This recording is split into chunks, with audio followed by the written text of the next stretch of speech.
بر محمد وآل محمد صلوات. We'll start the program with the Marcia now. Bar Muhammad وآل محمد صلوات.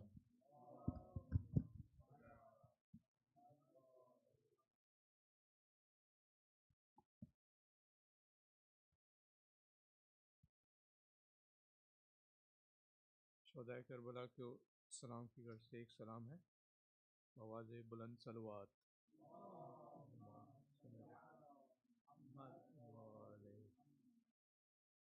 اے کربلا میں حق کے سفیرو سلام لو، اے کربلا میں حق کے سفیرو سلام لو، اے بے کس و یتیمو اسیرو سلام لو، اے حامیان اہل پیمبر تمہیں سلام، اے ناصران بے کس و مستر تمہیں سلام، اے کربلا کے حمزہ و جعفر تمہیں سلام، اے پازبان عطرت حیدر تمہیں سلام، اے کربلا میں حق کے سفیرو سلام لو.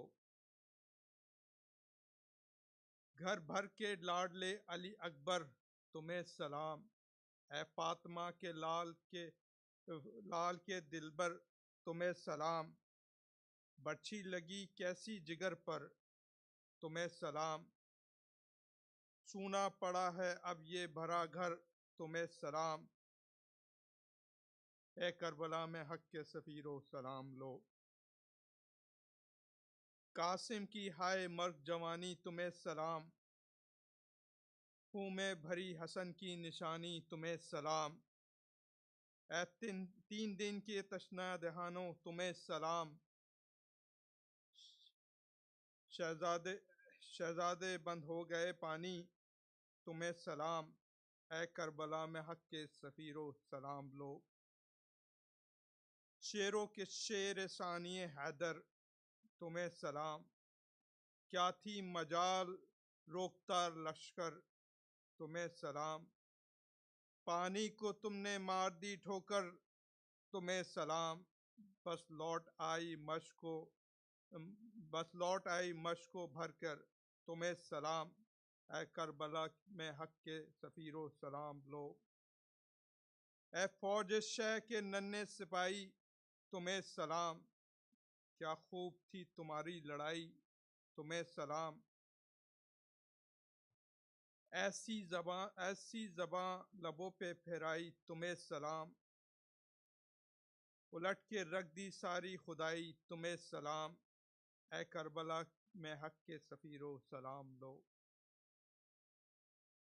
تیروں سے چھنی جسم مطہر تمہیں سلام، باقی نہیں لباس بدن پہ تمہیں سلام، پامال لاش سبط پیمبر تمہیں سلام،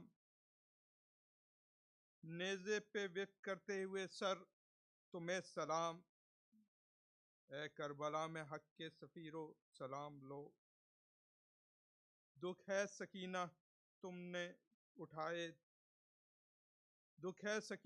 نے اٹھائے تمہیں سلام، بابا بھی لوٹ کے نہیں آئے تمہیں سلام، رخسار پہ تماچے بھی کھائے تمہیں سلام، نازک سے کان خون میں نہائے تمہیں سلام، اے کربلا میں حق کے سفیرو تمہیں سلام، اے بے کسو یتیمو اسیرو سلام لو. محمد وآل محمد صلوات.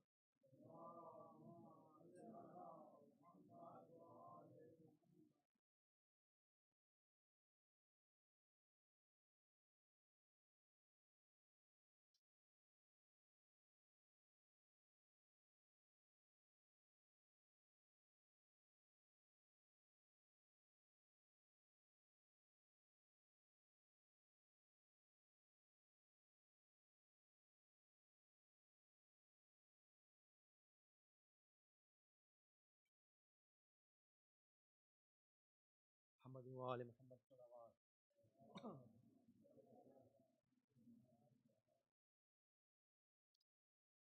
کانوں سے ٹپکتا ہے لہو، شانوں پہ دیکھو کانوں سے ٹپکتا ہے لہو، شانوں پہ دیکھو ظالم کی اذیت، ظالم کی اذیت مجھے تڑپاتی ہے بابا، جب یاد سکینہ کو تیری آتی ہے بابا۔ دربار یزیدی میں بلا کیسے میں جاؤں، دربار یزیدی میں بلا کیسے میں جاؤں، یہ چاک گریبان، یہ چاک گریبان حیا آتی ہے بابا، جب یاد سکینہ کو تیری آتی ہے بابا۔ جلتے ہوئے خیموں کے نظارے ہیں نظر میں، جلتے ہوئے خیموں کے نظارے ہیں نظر میں، یہ بات خیالوں سے، یہ بات خیالوں سے کہاں جاتی ہے بابا، جب یاد سکینہ کو تیری آتی ہے بابا۔ مر جاؤں گی پیاسی نہ کبھی، مانگوں گی پانی، مر جاؤں گی پیاسی نہ کبھی، مانگوں گی پانی، اصغر کی مجھے پیاس، اصغر کی مجھے پیاس جو یاد آتی ہے بابا، جب یاد سکینہ کو تیری آتی ہے بابا، یاد آتی ہے جب شمر کے وہ ظلم و تشدد، یاد آتی ہے جب شمر کے وہ ظلم و تشدد، یہ ننھی سی دختر، یہ ننھی سی دختر تیری گھبراتی ہے بابا، جب یاد سکینہ کو تیری آتی ہے بابا۔ سر زندہ کی دیوار سے، سر زندہ کی دیوار سے ٹکراتی ہے بابا، جب یاد سکینہ کو تیری آتی ہے بابا۔ محمد وآل محمد صلوات۔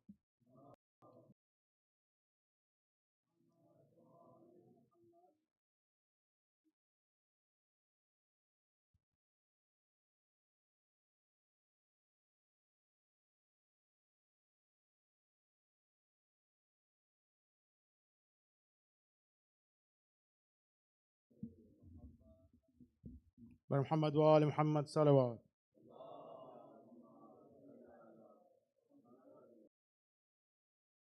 Please recite Surah Fatiha for all our marhumin. Surah Al-Mubarakah Al-Fatiha. Bismillah.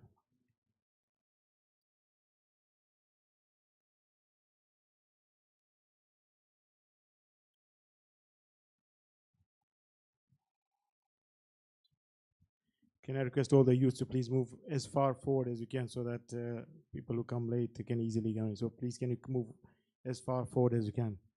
Bar Muhammad wa Ali Muhammad salawat.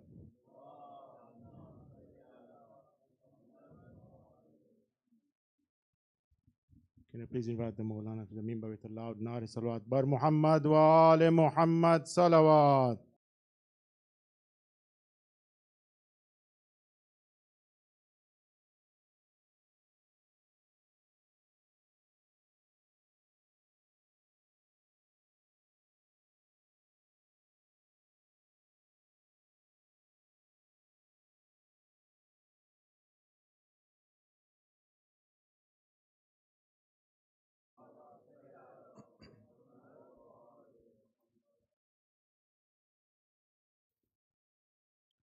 رحم الله من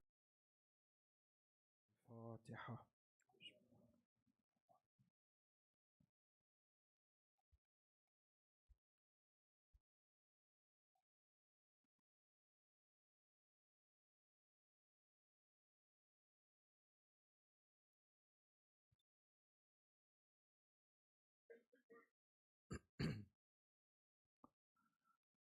أعوذ بالله من الشيطان اللعين الرجيم. بسم الله الرحمن الرحيم.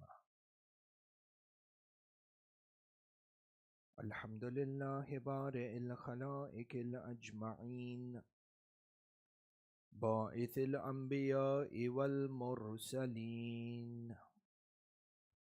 ثم الصلاة والسلام على أشرف الأنبياء، حبيب قلوبنا وشفيع ذنوبنا أبي القاسم محمد.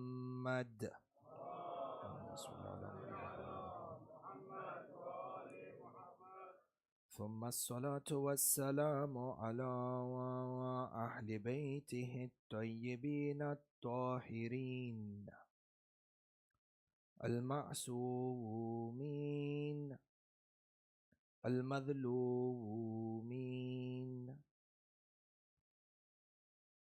لا سيما ولي الله الحجة ابن الحسن صاحب الأمر والزمان.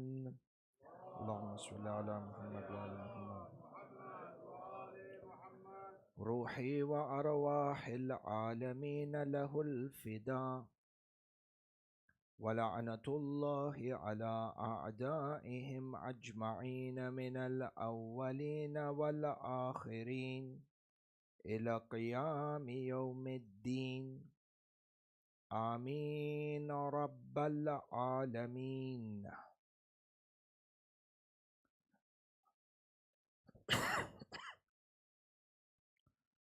صلى الله عليك يا مولاي يا أبا عبد الله.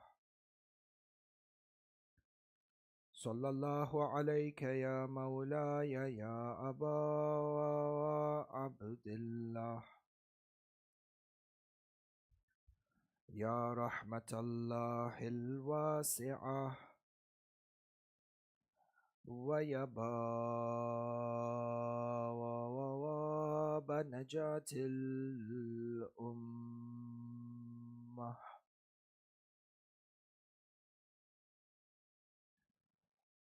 يا غريب الغرباء،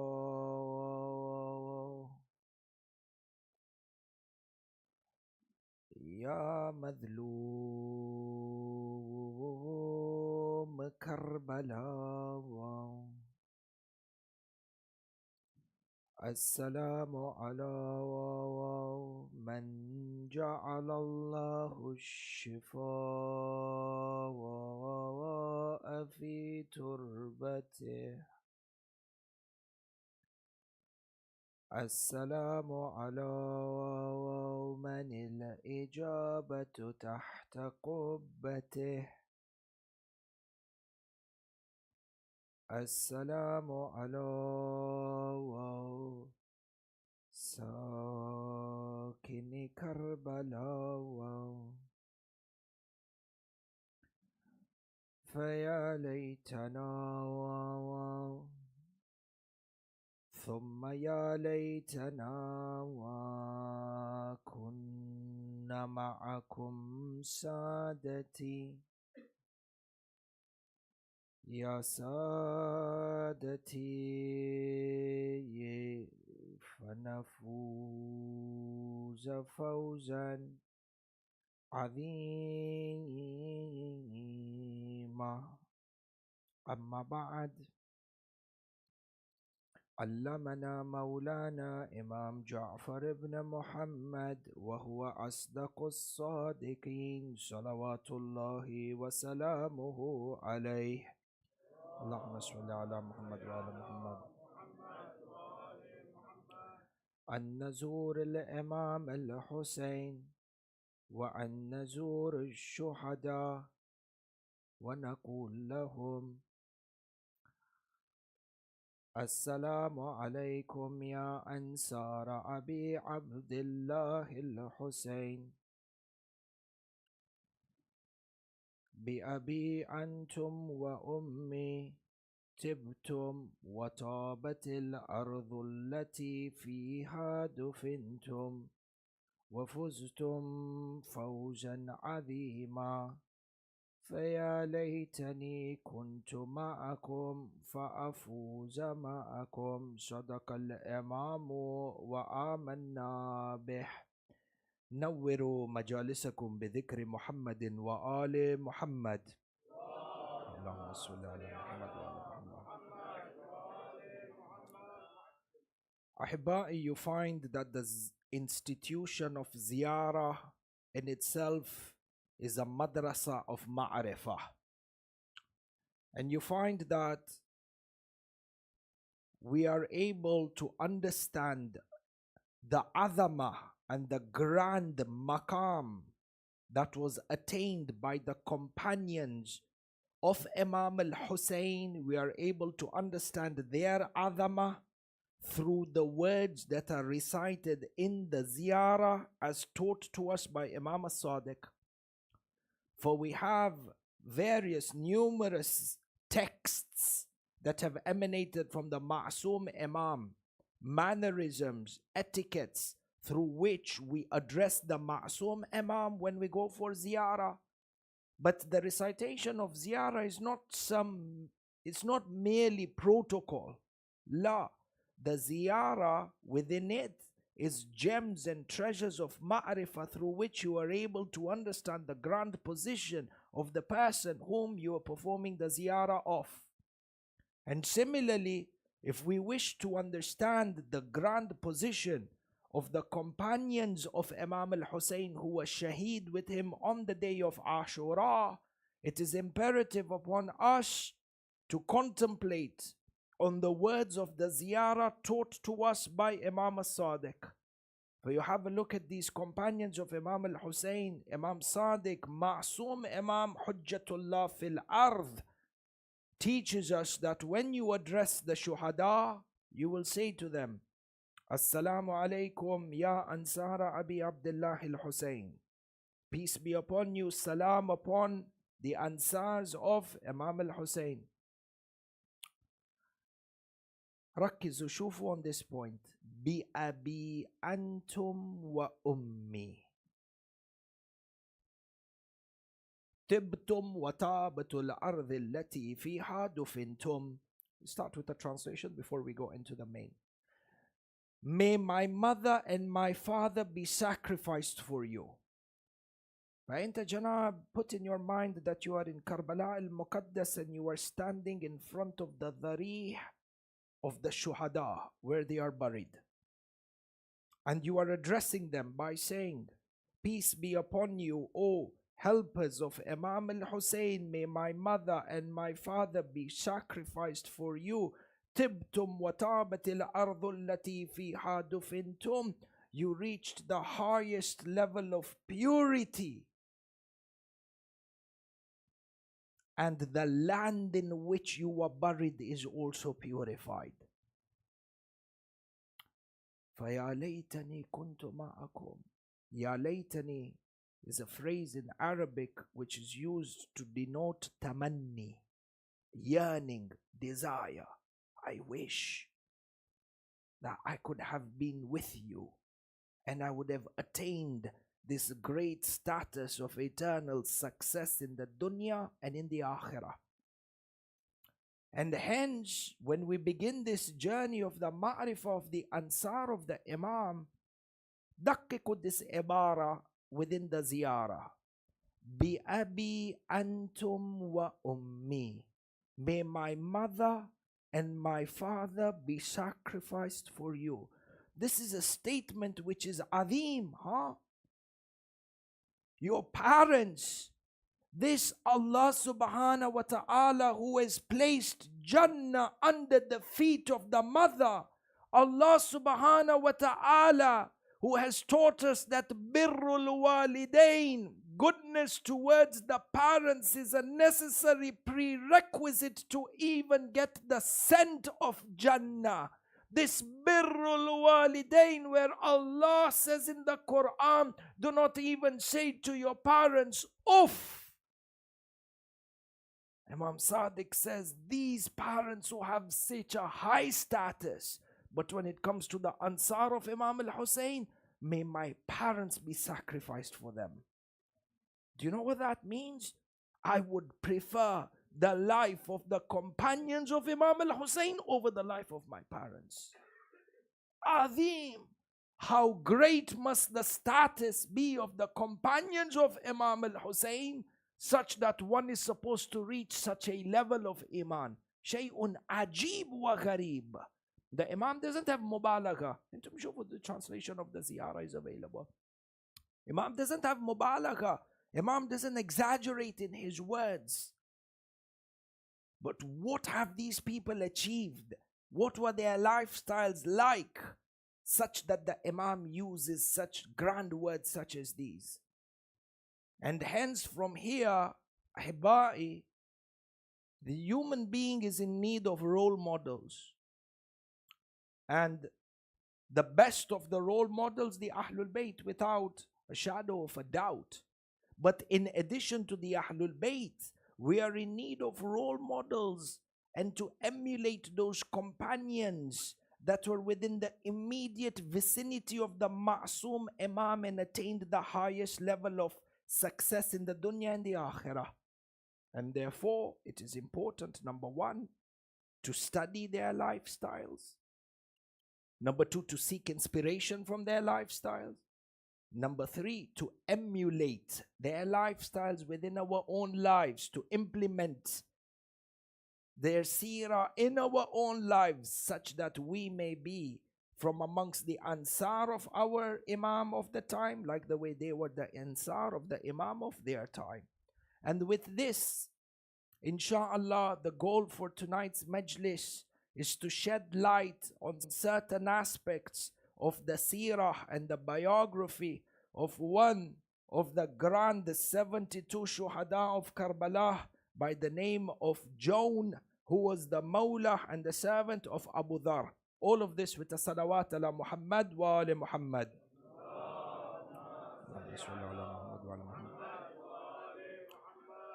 Jawn al-Shaheed, if you were to look back into the Maqatil, into the books that have transcribed and narrated the tragedy of Karbala, you find that Jawn is described or introduced and identified within the Maqtal as being Jawn Mawla Abu Dhar.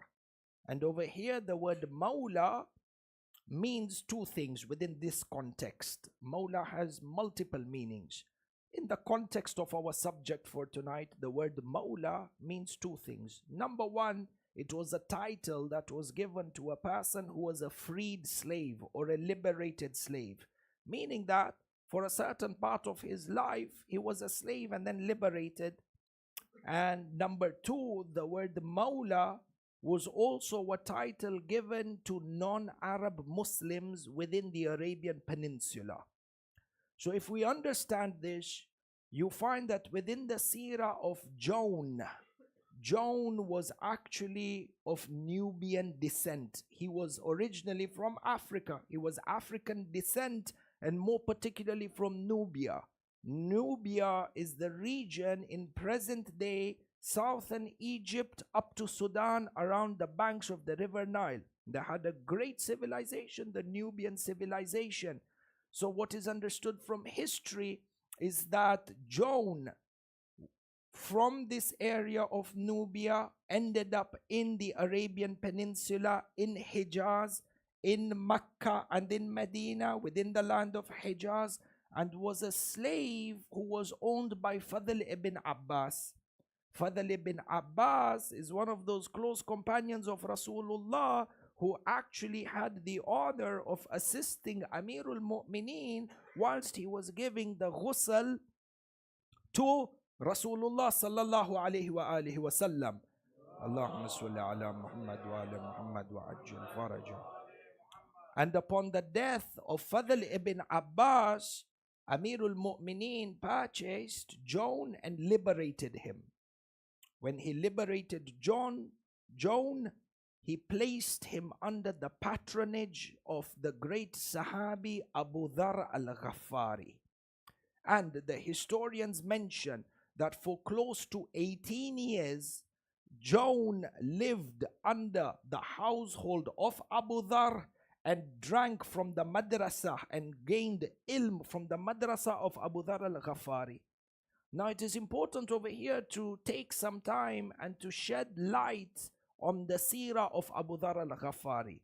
Captions from the seerah of Abu Dhar. So you can see that when it comes to communally speaking, when it comes to tarbiyah, when it comes to manufacturing men who will change the destiny of the world, when it comes to manufacturing men who can implement social change, men who can implement reform and change the shape of the dunya, you look at all the different environmental factors that come into play in order to nourish a person who can change the course of history. Shay'un muhim. Abu Dhar al-Ghaffari was from the tribe of Bani Ghaffar, and historians mention to us, the Imamiyya, Shia scholars and historians are unanimous that he was the fourth person to convert to Islam. When Rasulullah declared the message of Risala, La ilaha illallah Muhammadur Rasulullah, Abu Dhar was the fourth person to accept. There are some historians from the Amma who say that he may be the fifth one. But what is unanimous amongst the Imamiyya is that he was the fourth person to convert. Look at Abu Dhar as a person. You are looking at the seerah of revolutionary men in history, and try and see within the course of the lecture what are the characteristics of people who are revolutionary in their nature.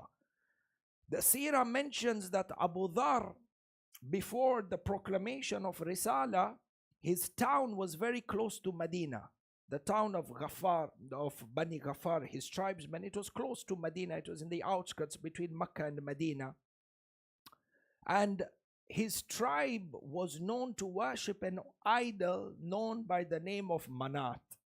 And Manat was supposed to be this one particular god who you pray to. You know, by the way, in the Kaaba, there were about 360 idols. There was one god for every day of the week. And each god had a particular role or power in influencing the people's destiny. This was the faith at the time.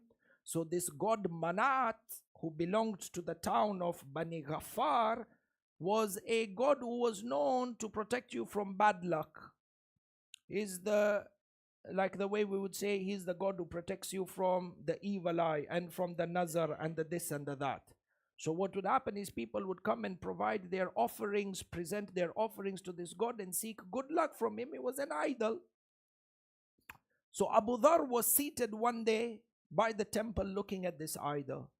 And he saw a person come, present a bowl of milk to the idol, and do dua to this idol. I've got a business trip coming or a business caravan. You protect me from theft and kada and this and that. So Abu Dhar was looking. He says, after a while, I saw a fox from the desert fox come, drink the milk of the god. The way Abu Dhar puts it is very beautiful. He says he robbed the god of his milk. And after drinking the milk, he circled around the idol, and Ajallakumullah, he relieved himself on the idol. So Abu Dhar says, I thought to myself, can this be my God? One who cannot protect himself and is subject to degradation by a class of animals much lower than me. And hence the seerah says Abu Dhar was from amongst those people who would constantly gaze into the skies, into the stars, at the moon, and contemplate about the system of creation. This, in addition to the fact that the Ahlul Kitab of the time, from the Bani Israel and from the followers of Nabi Isa, within the Torah and the Injil, had within their books the prophecy of a coming prophet. So point number one, we understand that men of revolution are men of contemplation. And Allah subhanahu wa ta'ala speaks about this within the Quran in Surah Ali Imran. الَّذِينَ يَتَفَكَّرُونَ فِي خَلْقِ السَّمَاوَاتِ وَالْأَرْضِ. Those who contemplate on the creation of the day and the night and the heavens and the earth, and they come to a conclusion, as we said yesterday from the Muhkamat, a conclusion without any doubt that this perfect system cannot come into existence, number one, by chance, and number two, it cannot be without a purpose. It cannot be without a purpose. And therefore, even now, ulama place a lot of importance as the world changes, information, technology, the places in which we live, the cities in which we dwell are primarily concrete jungles. Everything is super urbanized, hyper buildings, hyper transportation, name it. It is absolutely important to not be out of touch with nature. Traditional sciences such as geography, traditional sciences such as astronomy. It's good to be an accountant and it's good to know everything to do with a debit and a credit. But there are certain sciences in school, ahibai, that knowledge grounds you as an individual. And the educational gains that we have with technology within these fields of geography, astronomy, sarahatan, one needs to pursue these studies to be able to connect and see the grandeur of Allah subhanahu wa ta'ala. The grandeur of Allah is not only understood through a textbook, is not only understood through a hypothetical majlis, with all ihtiram to books and majalis. Our lives revolve around books and majalis. But what you see and what you research with your eyes, the conviction that you gain is impossible. And nature is the grandeur of Allah subhanahu wa ta'ala at work. This is something important. For when Abu Dhar heard about the coming of Rasulullah, the declaration of a man in Makkah claiming prophethood, Abu Dhar went to Makkah, made the journey to Makkah. In fact, the historians have recorded to such detail how Abu Dhar came to Makkah, where he sat in front of the Kaaba, and then he saw Amirul Mu'mineen performing tawaf around the Kaaba, and he saw within Amirul Mu'mineen the characteristics of taqwa on his face. So he asked him about Rasulullah, and it is no doubt that Amirul Mu'mineen is the person who took Abu Dhar by hand, introduced him to Rasulullah. Abu Dhar says, the first thing that I was mesmerized by Rasulullah was haiba. There was an aura that revolved around his personality. And the personality of Rasulullah is marked by what? ما بعثت إلا لأتمم مكارم الأخلاق. اللهم صل على محمد وعلى محمد وعجل فرجه. A strong personality, a towering personality in which you build an aura, is not through force, it's not through aggression, perhaps not even through knowledge. It is through akhlaq. You find that even, these are by the way points, even if you look into some of these TED Talks and you look into books in regards to self-perfection, motivational speeches, look into books about successful management, you will see atheistic culture is forcing people to revert back to akhlaq. Even within the workforce, managerial success, even though the terminology may be different, the core comes back to the same. In any case, Abu Dhar converts in the presence of Rasulullah. The Rasulullah instructs Abu Dhar to go back to his community of Bani Ghaffar and to do tabligh to them.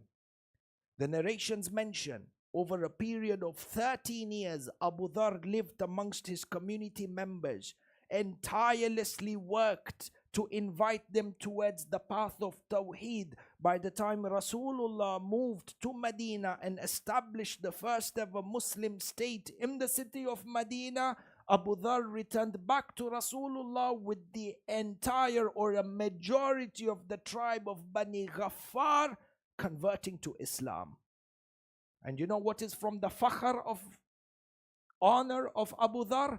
That there were 4 people from his tribe, Bani Ghaffar, who ended up joining Imam al-Hussein and becoming Shaheed. The power of tabligh for a person who goes back to his community and raises a generation.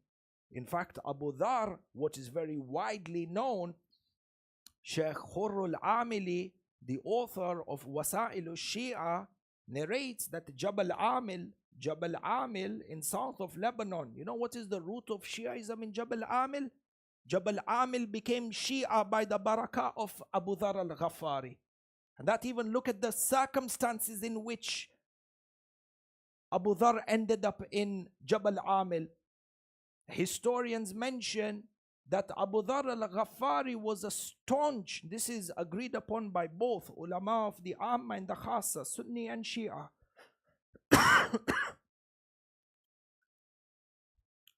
that Abu Dhar was a staunch opponent to the rule of Uthman ibn Affan. Because when he took over the seat of Khilafah, the Muslim government was overshadowed with nepotism. And hence Abu Dhar was a public opposition towards Uthman and his policies, such that he would come into Masjid al-Nabawi and would disrupt the Salatul Jama'ah. Why? Because Salatul Jama'ah, the Imam of Salatul Jama'ah is somebody who is supposed to represent. One of the characteristics of the Imam al-Jama'ah is what? The most important one, Adala. And hence Abu Dhar was, some people come and say, no, why did you have to disrupt the masjid? Why did you have to disrupt the salat? Baba, deen is a little bit more deeper than this. Imam al-Jama'ah is supposed to be a person who reflects the highest level of adala. And it's salatul jama'ah behind somebody who doesn't have adala. This is a salat which is a joke. This is superficial salat. It's not the true ruh of salat. It's like a body without a soul. And hence to protect the pure nature of salat and the divinity, the purity and the divinity that revolves around taking the position of divine office or Islamic office, Abu Dhar stood up in opposition to stop people from falling into a trap that salat is something mechanical and robotica. La. So what happened? Ibn Affan exiled Abu Dhar to Sham. Sham, who was the governor of Uthman in Sham? Muawiyah. For you find that Abu Dhar became even more staunch when he saw the fisk and the fasad of Muawiyah. You know, at that time, Sham was an expression of a number of geographical countries. Sham contained or consisted of present-day Lebanon, present-day Palestine, present-day Jordan, present-day, did we say Syria? So we have Syria, Lebanon, Jordan, Syria, Lebanon, Jordan, Palestine. It contained these 4 geographical areas, and Damascus was the capital.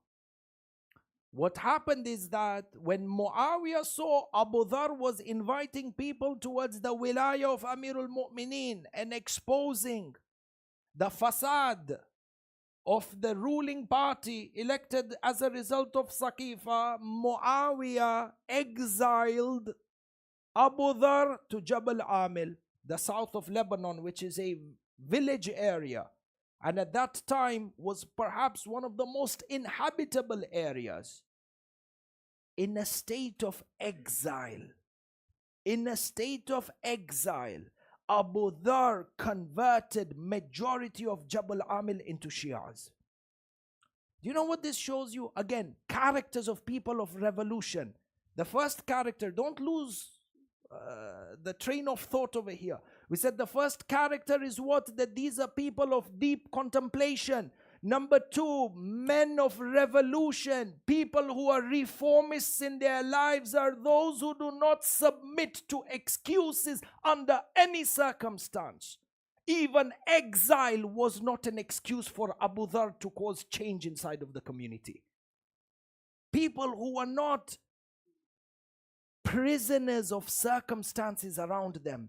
They were not prisoners of destiny. These are men who made their own destiny.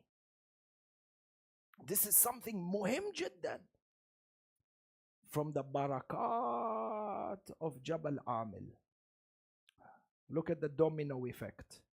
Abu Dhar converts Jabal Amil into Tashayyu'. Jabal Amil, from the beginning of Shiaism until present day, Jabal Amil has been that geographical area that has been the factory for the manufacturing of some of the greatest ulama Shiaism has ever seen. In Ghaibat al-Kubra itself, one of the great scholars from Jabal Amil, Sheikh Khurr al-Amili, is the author of Wasa'il al-Shia. Today within the Hawza Ilmiya, you cannot become a mujtahid. You cannot become, Marja Taqlid is far. You cannot become a mujtahid if you are not well versed with Wasa'il al-Shia. There is not a single fatwa in Furu'ud-Din which is deduced except by referencing through to Wasa'il al-Shia. Another one of them, Shaheed al-Thani. Shaheed al-Thani, who wrote the Sharah, a commentary on Kitab al-Lum'ah, an intermediate book of fiqh, authored in about maybe 900 AH, 1000 AH, and is taught till today within the Hawza Ilmiya. Men of revolution, men of change are not prisoners to their external circumstances. Sallu ala Muhammad wa ala Muhammad. Allahumma salli ala Muhammad wa ala Muhammad wa ajal farajah. So if we understand that this was Abu Dhar, and this was the personality of Abu Dhar, it becomes no surprise that his student who grew up in his household by the name of Jawn also was influenced and also was nurtured and molded with the same revolutionary sentiments. Because to be a part of the army of Imam al-Hussein meant you need to be a revolutionary in your own world, in your own way. And the narrations mention that when Abu Dhar was exiled to Rabda, where he finally met his creator, because from Jabal Amil, when they saw the damage he was doing, they brought him back to Medina, and from Medina he was exiled to Rabda, the desert land between Mecca and Medina. I don't know, Hajj Nasin, if there is a maqam for Abu Dhar between Mecca and Medina, and if the Hujjaj visit or not. Inshallah, if we get a chance, perhaps in the future, if not during Hajj and Umrah, to acquire and perhaps to see. It's a place to see. You find that upon his death, Jawn moved back into the household of Amirul Mu'mineen. And after Amirul Mu'mineen, he was with Imam Hassan al-Mujtaba and then moved into the house of Imam al-Hussein. So we understand from here that Jawn was a Sahabi because he lived during the time of Rasulullah. And by the way, this is another point, which is an interesting piece of information, is that on the day of Ashura, historians have established that there were close to 20 Sahabis of Rasulullah who were with Imam al-Hussein and Shaheed on the day of Ashura. 20 Sahabis. شيء عجيب وغريب. Sometimes how we find empty slogans on social media and in the internet that the Shias abuse the Sahabi, the Shias don't have ihtaram for the Sahabis. And to look on the day of Ashura, who was responsible for killing 20 Sahabi of Rasulullah? One of them was by the name of Anas ibn Harith al-Kahuli. He was, historians have approximated his age to be within the 90s. He witnessed the battle of Badr with Rasulullah, witnessed the battle of Hunain, and on the day of Ashura stood alongside with Imam al-Hussein.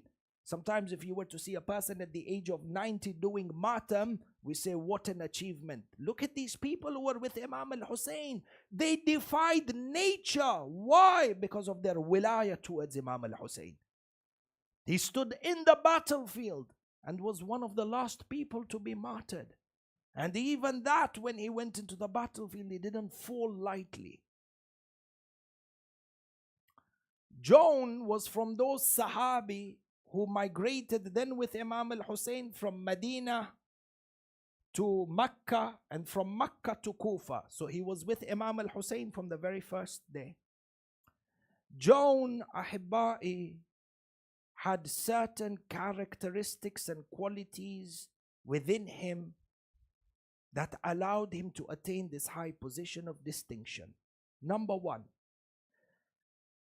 the historians mention that Jawn was a Qari'ul Quran. And you find that this term Qari'ul Quran, when it is used within the Seerah and within the Hadith, doesn't mean that Jawn was just a person who was reciting Quran with a good voice, tajweed. La.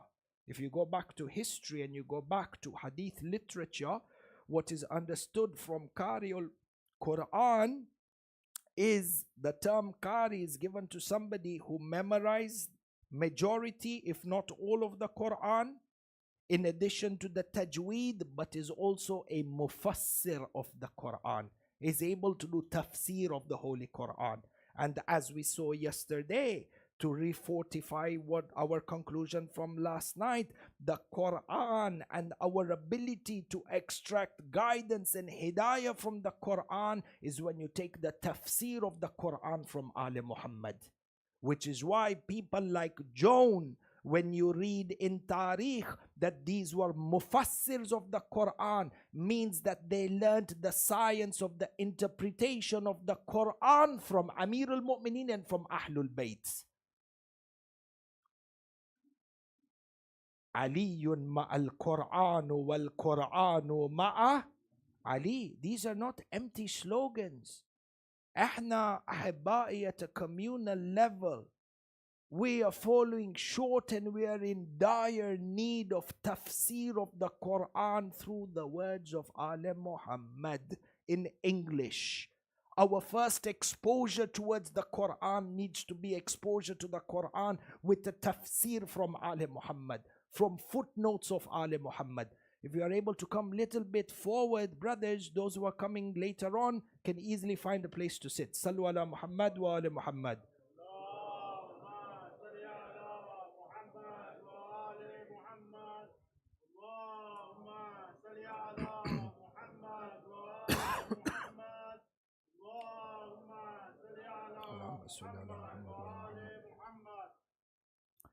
And you find that being well versed with the tafsir of the Holy Quran is a common denominator across a number of the Sahaba, the companions of Imam al-Hussein. You will find Habib ibn Madahir, Mufassir and Qari of the Quran. Muslim ibn Awsaja, Mufassir and the Qari of the Quran. Jawn, Mufassir and Qari of the Holy Quran. Abbas al-Shakiri, who in himself was a seasoned warrior and a horseman, but his presence within the military field did not make him isolated from the Quran. Mufassir and Qari of the Holy Quran. In fact, we have from amongst the young companions of Imam al-Hussein was one of his servants who was Turkish in nature. And you know, Turkish, the term Turkish at that time is a reference to a geographical location which covers the area of Armenia and Azerbaijan and Georgia. Aslam al-Turki, they call him. And in some of the books of the Makatil is known as Al-Ghulam al-Turki. Subhanallah, how the message of Ali Muhammad had reached those areas. The Maqtal says, Kana Ghulaman. Ghulam is the same word that is used to describe Shah Qasim, which means that he was not more than 13 or 14 years old. Yet, despite that, the Maqtal explicitly mentions that this 13 or 14-year-old Turkish boy, non-Arab, Kana Qari al-Quran, meaning a Hafidh of the Quran and well versed with the tafsir of the Quran. Another characteristic for a revolutionary person. Sifat and the characters of a revolutionary person. Contemplation, is not a prisoner of his circumstances. Number 3, his flesh and blood is molded with the teachings of the Quran as per the tafsir of Ali Muhammad. This was Jawn, number 1, Qari al-Quran. Number 2, Jawn, as mentioned in the text A'yanu Shia, they describe Jawn as being kana khabiran fi sina'ati wa taslih al-alihat al-harb. Jawn had exceptional experience and expertise when it came to, using current day terms, when it came to the manufacturing of weapons, particularly swords, as per Tariq al-Tabari, and in Makatil al-Talibiyin, it also says that he was an expert in making arrows. Both of these, if you go back to the art of traditional warfare, each one is a specialization. It's like how you have today in the medical world, a heart specialist is different from an ENT specialist. Even at that time, a person who specializes in the manufacture of the sword is very different from the one who specializes in the manufacture of an arrow. And in this case, we are able to understand that from the characteristics of Jawn is that he was able to merge 2 different specializations into one, such that the narrations mention, see, this is a very critical role, Ahibai. Jawn was in charge of sharpening, making and reinforcing the weaponry that was used by the camp of Imam al-Hussein on the day of Ashura. And this is not any small job to be given, which you would say in today's day and age, he was in charge of the maintenance of military hardware. And look at the context in which they are operating. These are people, the camp of Imam al-Hussein, 72 to 82 men, low on funding. These are not people who had access to mass funds. They are under siege, which means that he had to be creative. Shabab, he had to be creative. Look at the characteristics of revolutionary men that are found within the Seerah. That when they are not prisoners to destiny, they are creative. These are sifat, characters that we need to nurture within ourselves. This is supposed to be a manhaj within our madrasa. Not a single child from the madrasa comes out at the age of 16 or 17 until and unless we have done something to hone these characteristics inside of him. Inside of the house, my tarbiyah needs to be that my child has these 4 characters within them. They are under siege. The materials that he has access to is limited. And this was not a small task, 72 men. You had to make sure 72 to 82 men versus an army of a minimum of 30,000 men. 30,000, by the way, is a minimum number given to us. If we have a chance in the later nights to give a breakdown of the number of the armies and the job of the armies and the cavalries, and from which parts of the world people were recruited to come and wage war against Imam al-Hussein. Shayun ajib wa gharib. In any case, Jawn, 72 to 82 men against a minimum of 30,000. They needed to ensure that the armors are fortified well enough to sustain the strikes of the swords and the spears, that they are not injured from the first attack. And this is something which is great. If you look at the Battle of Ashura, from the time of Salatul Fajr, if you were to discount the 4 khutbahs that were given, and then up to the war, up to the time of Salatul Dhuhr, and from Salatul Dhuhr, an hour before Salatul Asr, minimum 9 hours of pure bloodshed and attack on the plains of Ashura for 82 men to sustain an attack or to defend themselves successfully against 30,000 people. This needs armor that is fortified. You get to see the importance of Jawn on the day of Ashura. The same thing with swords.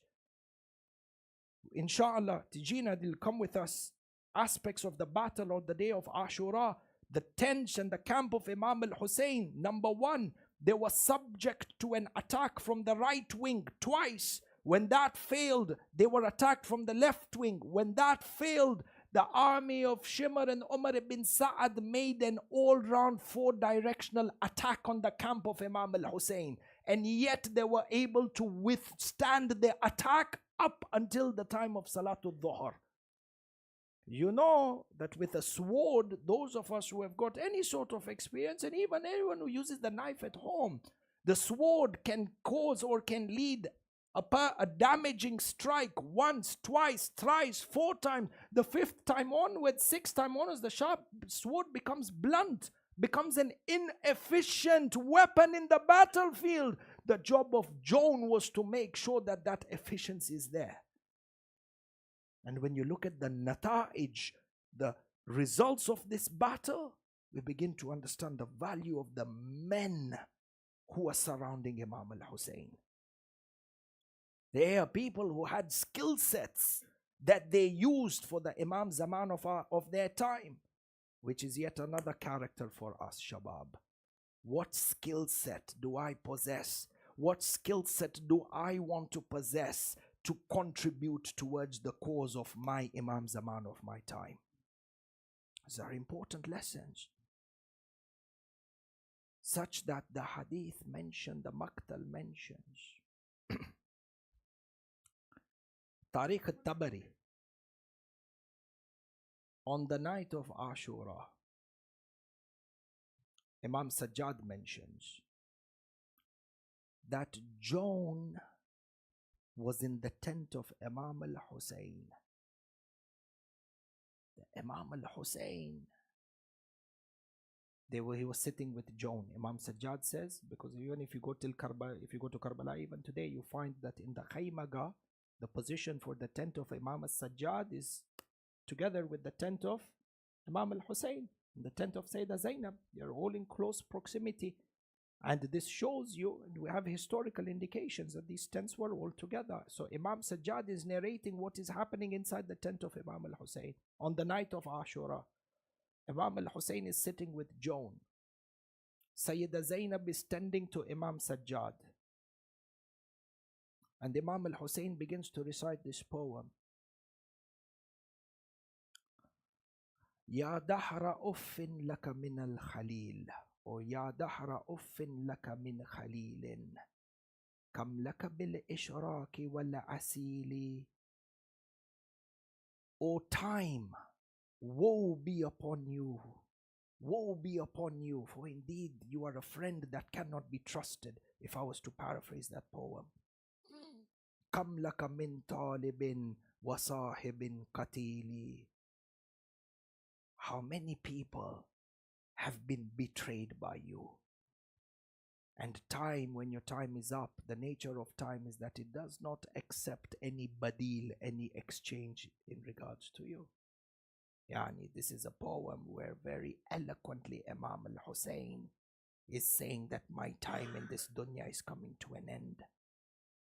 At that moment, when he recited the poem 2 or 3 times, Imam Sajjad says, I began to understand that Imam al-Hussein is saying tomorrow is my last day on earth. But when Sayyida Zainab heard this, she burst into tears.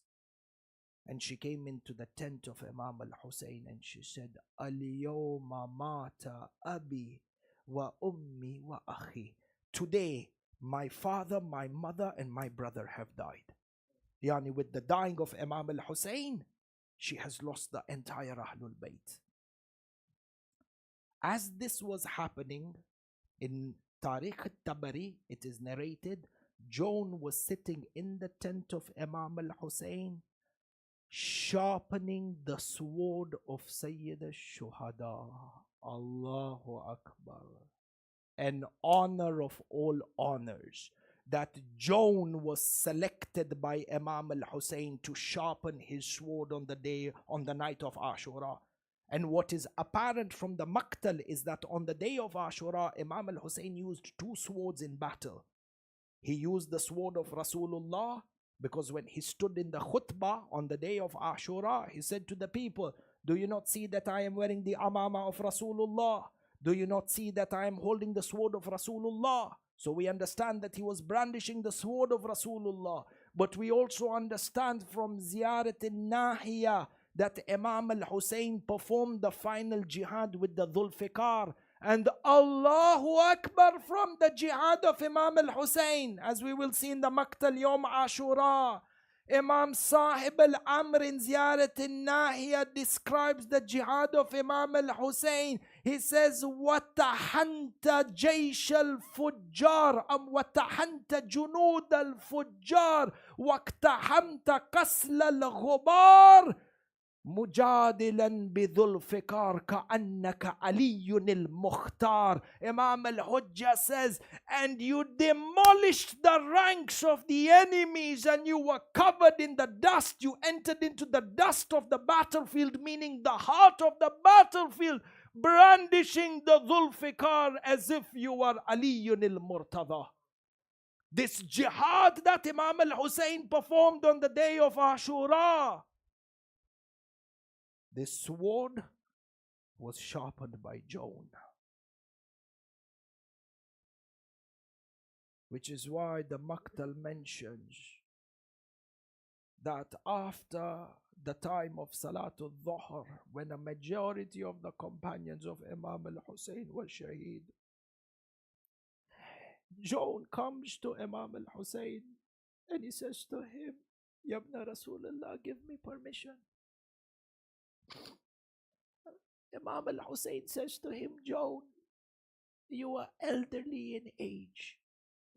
Your entire life you have been at our service and you have done for us enough. I give you permission, Jawn, go. Do you know what Jawn did? Tariq al-Tabari, it is narrated, Jawn fell on the feet of Imam al-Hussein. He held on to the feet of Imam al-Hussein and he began to kiss the earth underneath the feet of Imam al-Hussein, began to kiss the feet of Imam al-Hussein. He stood up with tears in his eyes and he said, Yabna Rasulullah, I know that my complexion is dark and I know that the scent of my perspiration is not pleasant. But he says, Yabna Rasulullah, fatanaffas alayhi bil jannah. Jawn at this time, in this heat, he holds the legs of Imam al-Hussein and he says to him, just breathe on me once, yani smile on me once, and with this I will attain the fragrance of Jannah. The narration mentions Imam al-Hussein held up Jawn and he hugged Jawn. Do you know the Maktal mentions that even after the martyrdom of John for 3 days, for a number of days, anyone who walked past the unburied body of John, there was a scent of musk that would emanate, and there was a nur from the jitha, from the decapitated body of John, that was shining into the skies. And with this, Imam al-Hussein gave Jawn permission to enter into the battlefield. The narration mentions that Jawn entered inside and he performed the jihad that was absolutely intense. Abu Mikhnaf mentions that Jawn sent 70 of the kuffar into Jahannam wa bi'sa al-masir. They were not able to gather and they were not able to conquer Jawn. So Umar ibn Sa'ad said, surround Jawn from every direction. As he began to defend himself, the narrations mention, فَوَكَأَ الضَّرْبَ عَلَى مَحَاجِرَ عَيْنَيْهِ. One of the enemies came and he struck Jawn with a sword in the middle of his face, that struck him from the bottom of the forehead, breaking his nose and gashing him. The horse was so terrified that it leapt up. The narrations mentioned, فَوَكَأَ جَوْنَ عَلَى أُمِّ رَأْسِهِ. Jawn fell off the horse head first as he fell onto the plains of Karbala. The enemies surrounded him and a number of them stabbed Jawn together. Allahu Akbar. In the faintest of voices, Jawn cried out, Alayka minni salam ya Aba Abdullah. The narrations mention Imam al-Hussein went running towards Jawn. He sat by him and he said, oh Jawn, shortly you are going to be with my grandfather in Jannah. And with this, Jawn's ruh left his body. Allah, Allah. I say, Jawn, how lucky are you that in your final moments Imam al-Hussein was next to you. But Jawn, in a few hours, who is going to be next to Imam al-Hussein? Mu'mineen, do you know what happened in the final moments when Imam al-Hussein fell off his horse? The Maktal mentions they didn't want to come closer, so they started throwing stones on Imam al-Hussein. One of the stones hit the forehead, splitting open a gash. The narration mentions Imam al-Hussein took the blood from his forehead, he put it on his beard and he said, Ya Allah, this is how I shall face you on the day of judgment. Inna lillahi wa inna ilayhi raji'un. Muhamed Hussein.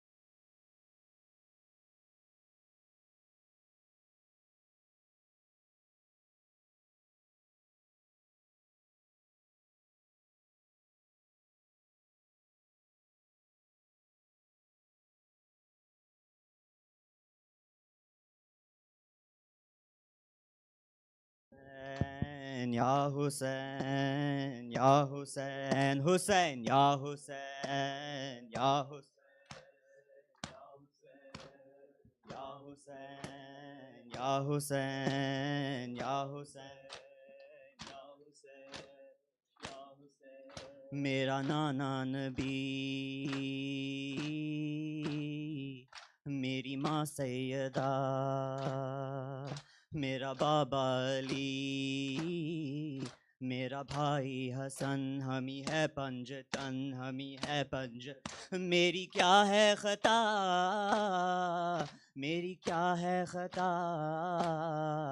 मेरी क्या है खता, मेरी क्या है खता। मुझ पे क्यों बंद करते हो पानी, क्या मोहम्मद का प्यारा नहीं? مجھ پہ کیوں بند کرتے ہو پانی کیا محمد کا پیارا ہوں کیا میں زہرا کا جایا نہیں ہوں کیا میں زہرا کا جایا نہیں ہوں کیا میں زہرا کا جایا نہیں ہوں کیا نبی کا واسطہ نہیں ہوں مجھ پہ کیوں بند کرتے پانی کیا محمد کا پیارا نہیں ہوں مجھ پہ کیوں بند کرتے ہو پانی کیا محمد کا پیارا نہیں ہوں میرے نانا نے کلمہ سکھایا اور قرآن تم کو سنایا میرے نانا نے کلمہ سکھایا اور قرآن تم کو سنایا کیا میں نانا کا سایہ نہیں ہوں کیا میں نانا کا سایہ نہیں ہوں کیا میں نانا کا سایہ نہیں ہوں کیا نبی کا نواسا نہیں ہوں مجھ پہ کیوں بند کرتے کیا محمد کا پیارا نہیں ہوں مجھ پہ کیوں بند کرتے کیا محمد کا پیارا نہیں میرے نانا نے کلمہ سکھایا اور قرآن تم کو سنایا میرے نانا نے کلمہ سکھایا اور قرآن تم کو سنایا کیا میں نانا کا سایہ نہیں ہوں کیا میں نانا کا سایہ نہیں ہوں کیا میں نانا کا سایہ نہیں ہوں کیا نبی کا نواسا نہیں ہوں مجھ پہ کیوں بند پانی کیا محمد کا پیارا نہیں ہوں مجھ پہ کیوں بند کرتے ہو پانی کیا محمد کا پیارا نہیں وہ مدینہ جہاں میرا گھر ہے اور مسجد میں اس گھر کا در ہے وہ مدینہ جہاں میرا گھر ہے اور مسجد میں اس گھر کا در ہے کیا میں اس گھر میں کھیلا نہیں ہوں کیا میں اس گھر میں کھیلا نہیں ہوں کیا میں اس گھر میں کھیلا نہیں ہوں کیا نبی کا نواسا نہیں ہوں مجھ پہ کیوں بند کرتے ہو پانی کیا محمد مجھ پہ کیوں بند کرتے ہو پانی کیا محمد کا پیارا چکیاں پیس کر ماں نے پالا مجھ کو نانا نے جھولا جھولایا چکیاں پیس کر ماں نے پالا مجھ کو نانا نے جھولا جھولایا اپنا بچپن میں بھولا نہیں ہوں اپنا بچپن میں بھولا نہیں ہوں اپنا بچپن میں بھولا نہیں ہوں کیا نبی کا نواسا نہیں ہوں مجھ پہ کیوں بند کرتے ہو پانی کیا محمد کا پیارا نہیں مجھ پہ کیوں بند کرتے ہو پانی کیا محمد کا پیارا نہیں کملی والے کے لب چومتا تھا کتنا پیارا میرا بچپنا تھا کملی والے کے لب چومتا تھا کتنا پیارا میرا بچپنا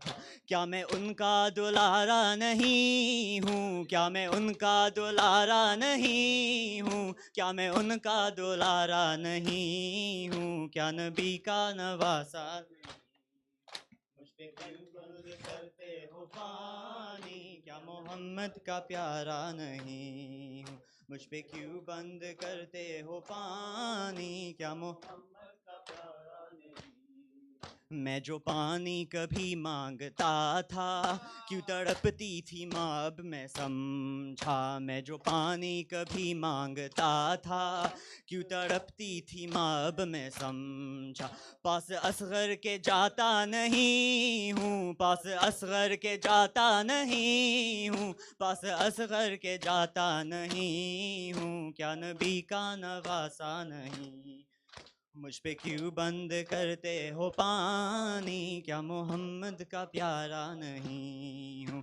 مجھ پہ کیوں بند کرتے ہو پانی کیا محمد کا پیارا نہیں मैं जो पानी कभी मांगता था, क्यों तड़पती थी माँ अब मैं समझा। मैं जो पानी कभी मांगता था, क्यों तड़पती थी माँ अब मैं समझा।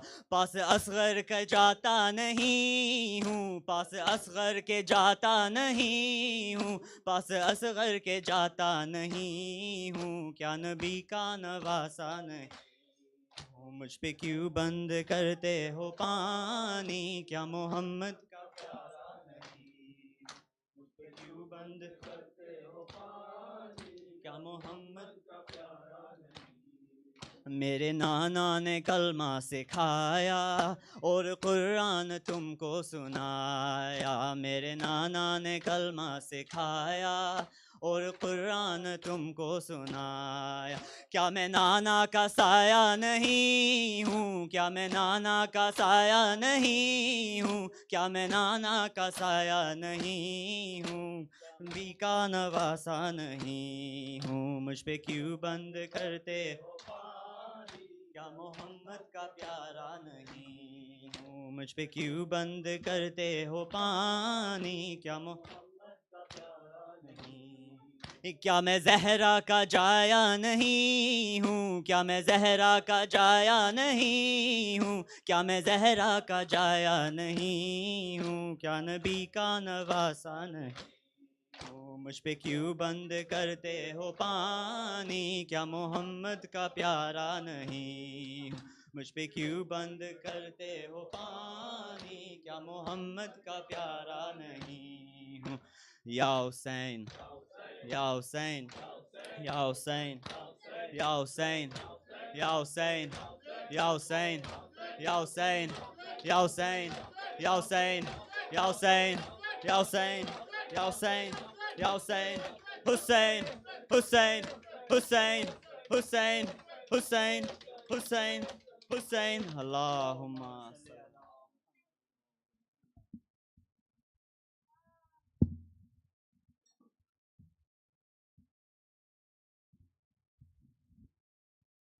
بسم الله الرحمن الرحيم.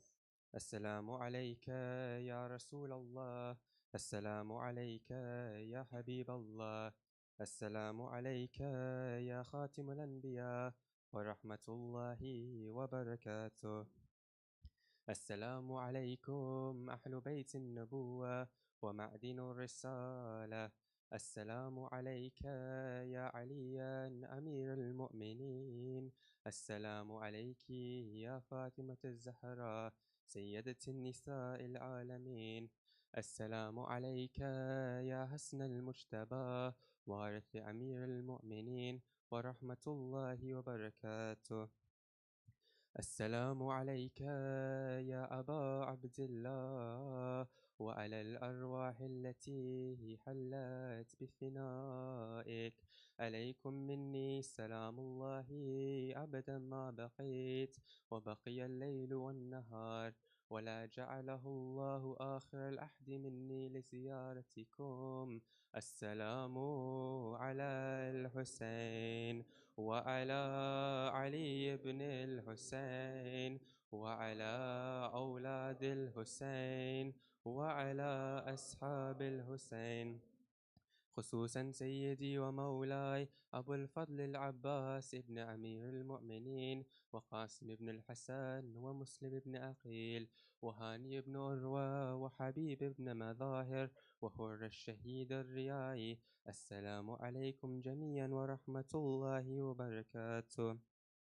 السلام عليكم أئمة المسلمين علي بن الحسين ومحمد بن علي وجعفر بن محمد وموسى بن جعفر وعلي بن موسى ومحمد بن علي وعلي بن محمد والحسن بن علي والحجة بن الحسن، أجل الله تعالى فرجه وسهل الله مخرجه وظهوره. السلام عليكم ورحمة الله وبركاته. اللهم صل على محمد. بسم الله الرحمن الرحيم. اللهم كن وليك حجة بن الحسن صلوات